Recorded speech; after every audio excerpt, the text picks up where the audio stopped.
ನಮಸ್ಕಾರ ಸ್ನೇಹಿತರೆ, ಇದು ಬ್ಯಾಡಗಿ ಮೆಣಸಿನಕಾಯಿ ಗಿಡ. ಬ್ಯಾಡಗಿ ಮೆಣಸಿನಕಾಯಿಗೆ ಪ್ರಸಿದ್ಧವಾದಂತಹ ಮಾರುಕಟ್ಟೆಯನ್ನು ಹೊಂದಿದೆ. ಉತ್ತರ ಕರ್ನಾಟಕದಲ್ಲಿ ಬ್ಯಾಡಗಿ ಮೆಣಸಿನಕಾಯಿ ಬೆಳೀತಕ್ಕಂತಹ ಕ್ಷೇತ್ರಗಳಾದಂಥ ಹುಬ್ಬಳ್ಳಿ ಹಾಗೂ ಗದಗ ಜಿಲ್ಲೆ ಹಾಗೂ ಸುತ್ತಮುತ್ತಲಿನ ಜಿಲ್ಲೆಗಳಿಂದ ಈ ಬ್ಯಾಡಗಿ ಮೆಣಸಿನಕಾಯಿಯನ್ನು ಅಪಾರ ಪ್ರಮಾಣದಲ್ಲಿ ಬೆಳೆಯಲಾಗುತ್ತದೆ. ಈ ವರ್ಷ ಬರಗಾಲದ ಕಾರಣ ಅತಿ ಮಳೆ ಆಗದೆ ತೇವಾಂಶದ ಕೊರತೆಯಿಂದ ಗಿಡಗಳು ಬಹಳಷ್ಟು ಪ್ರಮಾಣದಲ್ಲಿ ಬೆಳೆದಿಲ್ಲ ಹಾಗೂ ಅಲ್ಪ ಪ್ರಮಾಣದಲ್ಲಿ ಬೆಳೆದಿದ್ದಾವೆ ಮತ್ತು ಇಳುವರಿ ಸಹಿತ ಅಷ್ಟೇ ಕಡಿಮೆ ಮಟ್ಟದಲ್ಲಿ ಬಂದಿರುವುದನ್ನು ನಾವಿಲ್ಲಿ ಕಾಣ್ತೀವಿ. ಗಿಡದಲ್ಲಿ ನೋಡಿದರೆ ನಿಮಗೆ ತಿಳಿತೈತಿ ಮೆಣಸಿನ ಗಿಡ ಎಷ್ಟು ಕಾಯಿಗಳು ಚೆನ್ನಾಗಿ ಬಂದಿದೆ ಅಂತ ನಿಮಗೆ ತಿಳಿತೈತಿ. ಇದು ಬ್ಯಾಡಗಿ ಮೆಣಸಿನಕಾಯಿ.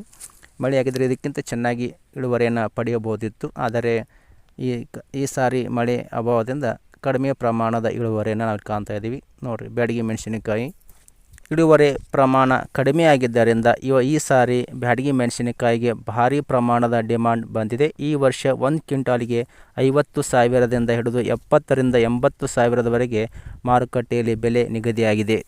ಈ ಸಾರಿ ಬ್ಯಾಡಗಿ ಮೆಣಸಿನಕಾಯಿ ಬೆಳೆದಂತಹ ರೈತರು ಬಂಪರ್ ಬೆಲೆಯನ್ನು ಪಡೆಯುವ ಸಾಧ್ಯತೆ ಇರುವುದನ್ನು ನಾವಿಲ್ಲಿ ಕಾಣ್ತಾ ಇದ್ದೀವಿ. ಹಾಗಾಗಿ ಮಾರುಕಟ್ಟೆಯಲ್ಲಿ ಬ್ಯಾಡಗಿ ಮೆಣಸಿನಕಾಯಿಗೆ ಭಾರಿ ಬೇಡಿಕೆ ಬಂದ ಕಾರಣ ಅತಿ ದೊಡ್ಡ ಪ್ರಮಾಣದಲ್ಲಿ ಮಾರುಕಟ್ಟೆಯಲ್ಲಿ ಇದರ ಬೆಲೆ ಗಗನಕ್ಕೆ ಏರಿದೆ. ಇದರಿಂದ ರೈತಾಪಿ ವರ್ಗವು ಭಾಳಷ್ಟು ಖುಷಿಯನ್ನು ಪಡುತ್ತಿದೆ. ಆದರೆ ಇಳುವರಿ ಇಲ್ಲದ ಕಾರಣ ಭಾಳಷ್ಟು ಬೇಜಾರವನ್ನು ಸಹಿತ ಮಾಡಿಕೊಂಡಿದ್ದಾರೆ. ಇದರಿಂದ ಮೆಣಸಿನ ಗಿಡದ ಹೊಲವನ್ನು ಹಗಲು ರಾತ್ರಿ ಎನ್ನದೇ ರೈತರು ಕಾಯುತ್ತಿದ್ದಾರೆ.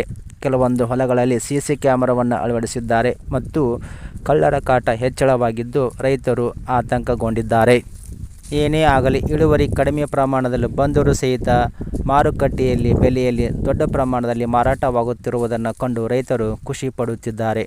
ದಯವಿಟ್ಟು ನಮ್ಮ ಯೂಟ್ಯೂಬ್ ಚಾನಲನ್ನು ಸಬ್ಸ್ಕ್ರೈಬ್ ಮಾಡಿ ಹಾಗೂ ಬೆಲ್ ಐಕಾನ್ ಬಟನ್ ಒತ್ತಿ ಹಾಗೆ ಲೈಕ್ಸ್ ಮಾಡಿ. ವಂದನೆಗಳು.